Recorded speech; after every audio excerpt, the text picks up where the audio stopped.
Europe 1. L'économie, Emmanuel Dutheil. Guillaume Pépi, le patron de la SNCF, sera tout à l'heure 8h15 sur Europe 1, l'invité de Patrick Cohen. Il va venir s'expliquer sur la fameuse réforme de la SNCF, une réforme qui, c'est vrai, fait grincer des dents en interne. Oui, il y en a marre de ce SNCF bashing, sentiment d'un cadre de l'entreprise. Les critiques de ces derniers jours, de la part notamment du gouvernement, qui estime que la situation n'est plus tenable, sont mal perçues. Guillaume Pépi ne dit pas autre chose dans une tribune qui vient de sortir dans le journal Le Monde.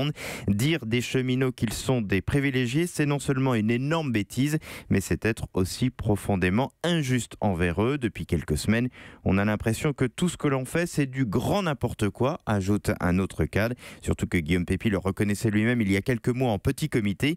C'est parfois la force et la faiblesse de l'entreprise, mais chaque cheminot a le sentiment que la SNCF, c'est son entreprise. Mais Emmanuel, dites-moi, est-ce qu'il soutient cette réforme malgré tout ? En tout cas, je peux vous dire que même si aujourd'hui on critique la façon de faire dans l'entourage de la direction, dès cet été, certains cadres préparaient le terrain. Ce n'est peut-être pas la peine d'avoir de fausses pudeurs, il faut que l'on dise les choses plus clairement. Et tout ça, ça intervenait après une entrevue musclée entre Emmanuel Macron et des cheminots. C'était lors de l'inauguration de la ligne TGV Paris-Rennes. Le président de la République avait alors dit à une conductrice « Madame, votre métier est mort. Si vous voulez défendre votre entreprise, il faut la réinventer ».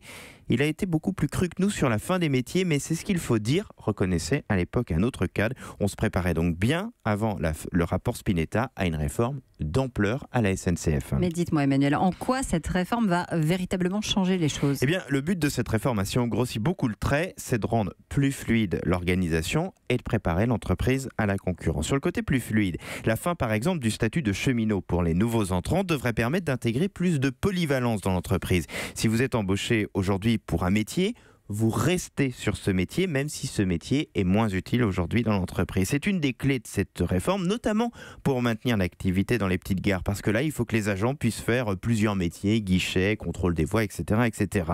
Le fait aussi d'être transformé en société nationale, parce qu'on ne parle pas de privatisation à la SNCF, va rendre l'entreprise moins dépendante du pouvoir politique. Bon, vous me connaissez Emmanuel, et pour les consommateurs, comment ça va se passer ? Mais c'est sûrement la question la plus importante pour voir si cette réforme est utile ou pas. Et bien là, c'est le volet concurrence qui ne dépend pas directement de cette réforme, mais cette réforme doit préparer l'entreprise à la concurrence. Il va y avoir en effet plus de nouveaux entrants et donc plus de trains, comme le rappelle Guillaume Pépi dans cette tribune au Monde. Ça devrait aussi permettre de faire baisser les prix pour rester un acteur majeur, un peu finalement comme peut l'être aujourd'hui Orange dans la téléphonie. Il faut donc dès aujourd'hui se dégager les marges de manœuvre suffisantes.